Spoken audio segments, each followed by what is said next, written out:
कभी सोचा है, एक ऐसा देश जहां आप कुछ किलोमीटर चलिए और बोली बदल जाती है, खाने का तरीका बदल जाता है, पहनावा बदल जाता है, फिर भी इतना सब कुछ अलग होते हुए भी हम सब एक हैं। आखिर कैसे? आज हम इसी अनोखी एकता की कहानी में थोड़ा गहराई से उतरेंगे। और देखिए, ये सवाल कोई किताबी सवाल नहीं है। ये तो हमारी रोज की जिंदगी का हिस्सा है। सोचकर देखिए, कभी ट्रेन में सफर किया हो तो हर स्टेशन पर एक नई बोली सुनाई देती है ना? एक नया जायका, एक नया पहनावा। तो आखिर वो कौन सा धागा है जो हम 140 करोड़ मोतियों को एक माला में पिरोकर रखता है? कमाल की बात है ये। चलिए तो फिर इस खूबसूरत से ताने बाने को, इस कालीन को जरा और करीब से देखते हैं। शुरुआत करते हैं उन सांस्कृतिक धागों से जो इस देश को इतनी मजबूती से एक साथ बुनते हैं। देखिए, भारत की असली खूबसूरती ही इसकी डाइवर्सिटी में है, इसकी विविधता में है। यहाँ अरे कितनी भाषाएं हैं, गिनना मुश्किल है। हर राज्य का अपना अलग स्वाद, हर समुदाय का अपना अनोखा पहनावा। और पता है, ये जो इतनी विविधता है, ये कोई कमजोरी नहीं, बल्कि यही हमारी सबसे बड़ी ताकत है, हमारी पहचान है। लेकिन इतनी सारी अलग अलग चीजों के बीच भी कुछ धागे ऐसे हैं जो हम सबको एक साथ जोड़ते हैं। जैसे हमारे त्योहार। सोचिए, दिवाली की रोशनी हो या ईद की मिठास, क्रिसमस की खुशी हो या फिर बैसाखी का उल्लास। ये त्योहार धर्म और इलाके की सारी दीवारें तोड़ देते हैं, है कि नहीं? और हर भारतीय के दिल में एक जैसी खुशी भर देते हैं। कह सकते हैं कि ये साझा उत्सव हमारी एकता की पहली और शायद सबसे मजबूत परत है। तो ये सांस्कृतिक एकता तो हो गई त्योहारों के जरिए, पर इसके अलावा भी कुछ खास दिन हैं। ऐसे दिन जो हमें एक राष्ट्र के तौर पर हमारी कॉमन पहचान की याद दिलाते हैं। तो चलिए अब एकता की अगली लेयर को समझते हैं, हमारे राष्ट्रीय पर्व। हमारी जो नेशनल आइडेंटिटी है ना, वो 3 बहुत बड़े ऐतिहासिक मौकों पर टिकी है। पहला 15 अगस्त 1947, वो दिन जब सदियों की गुलामी के बाद हमने आज़ादी की हवा में सांस ली। दूसरा 26 जनवरी 1950, जब हमने खुद को अपना संविधान दिया और भारत एक सॉवरेन रिपब्लिक, एक संप्रभु गणराज्य बना। और तीसरा 2 अक्टूबर, उस महापुरुष का जन्मदिन जिनकी वजह से हमें ये आज़ादी मिली, महात्मा गांधी। और गांधी जी, जिन्हें हम सब प्यार से बापू कहते हैं, वो सिर्फ एक फ्रीडम फाइटर नहीं थे, वो अपने आप में एक सोच थे, एक विचार थे। उन्होंने ही तो हमें सिखाया कि असली ताकत सच और नॉन वायलेंस अहिंसा में है। उनका सबसे बड़ा सपना क्या था? एक ऐसा भारत जहां जाति, धर्म या भाषा के नाम पर कोई बंटवारा ना हो। और इसी सपने ने करोड़ों भारतीयों को एक साथ जोड़ दिया।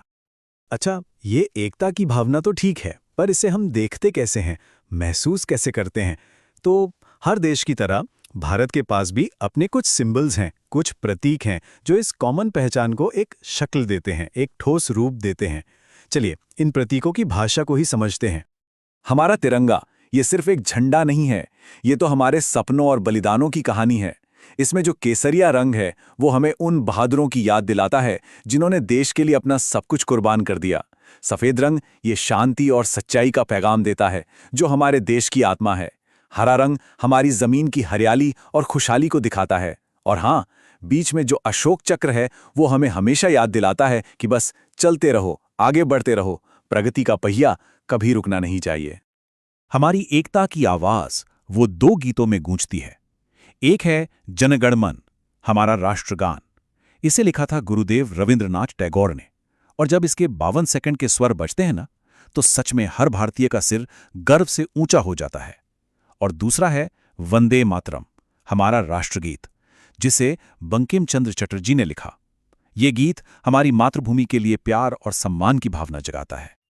और हमारी पहचान सिर्फ यहीं तक नहीं है, और भी कई प्रतीक हैं, जैसे बाघ जो हमारी ताकत और हिम्मत को दिखाता है, कमल का फूल जो पवित्रता और सुंदरता का प्रतीक है, देखे ना कीचड़ में खिलकर भी कितना बेदाग रहता है, और मोर जो हमारे देश की तरह एकदम रंगीन और खूबसूरत है। ये सब हमारी प्रकृति और हमारी संस्कृति को दिखाते हैं। सिक्कों पर, नोटों पर वो 4 शेर तो देखे ही होंगे। वो हमारा राज चिन्ह है, हमारा स्टेट एम्ब्लम। इसे सारनाथ के अशोक स्तंभ से लिया गया है। ये हमें याद दिलाता है कि एक रूलर को, एक शासक को शेर की तरह ताकतवर और साहसी होना चाहिए। और उसके ठीक नीचे क्या लिखा होता है? सत्यमेव जयते, मतलब जीत हमेशा सच की ही होती है। और ये एक ऐसा सिद्धांत है जो आज भी हमारे देश को रास्ता दिखाता है।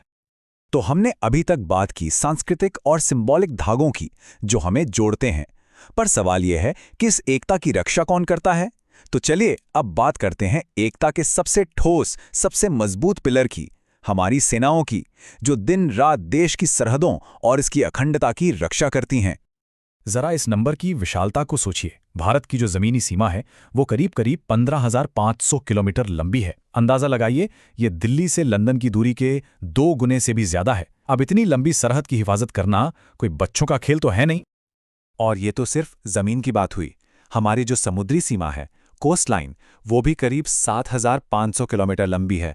मतलब जमीन और समंदर दोनों तरफ से हमारे देश को एक मजबूत किले की तरह सुरक्षित रखना पड़ता है। तो इस इतने बड़े देश की हिफाजत की जिम्मेदारी हमारी 3 सेनाओं के मजबूत कंधों पर है। हमारी थल सेना यानी आर्मी, जो जमीन पर हमारी ढाल है, हमारी जल सेना यानी नेवी, जो समंदर की लहरों पर हमारी रक्षक है, और हमारी वायु सेना यानी एयरफोर्स, जो आसमान में हमारी पहरेदार है। इन तीनों सेनाओं के सुप्रीम कमांडर होते हैं भारत के राष्ट्रपति, और इनका हेडक्वार्टर है नई दिल्ली में। तो देखिए, सेना तो हमें बाहरी खतरों से बचाती है, लेकिन देश के अंदर भी तो शांति बनाए रखना जरूरी है ना। और ये जिम्मेदारी निभाते हैं हमारे अर्धसैनिक बल, जैसे बीएसएफ और सीआरपीएफ और हमारी पुलिस। ये सरहदों पर भी नजर रखते हैं और देश के अंदर लॉ एंड ऑर्डर भी बनाए रखते हैं। तो आखिर में भारत की एकता का मतलब क्या है? ये हमारे त्योहारों में है, हमारे प्रतीकों में है, हमारी बहादुर सेनाओं में है, इन सब में तो है ही। लेकिन इसकी असली बुनियाद हम सब हैं, भारत के नागरिक। हमारी असली ताकत हमारे आपसी भाईचारे में है, हमारे सद्भाव में है। क्योंकि जब हम सब मिलजुल कर रहेंगे, तभी तो देश में शांति होगी और देश आगे बढ़ेगा। है ना सोचने वाली बात?